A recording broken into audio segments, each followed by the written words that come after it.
Hi guys, I'm Dion, team leader of UTS Motorsports. I'm going to give you guys a tour of the workshop. Let's take a look.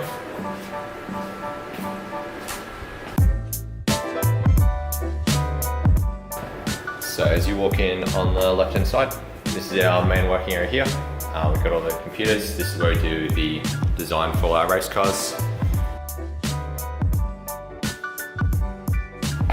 In front of me there is the electrical room. We do all our high voltage work in there with the motor, accumulator. We also have our low voltage stuff in there as well.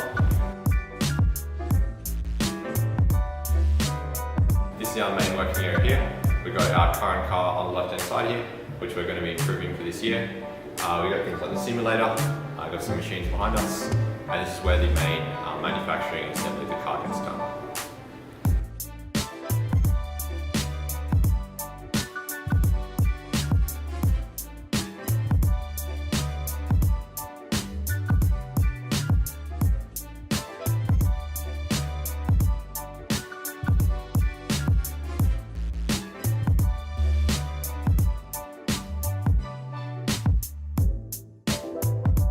Well, thanks for watching our workshop tour. I'll see you guys in the next one. Make sure to like and share the video.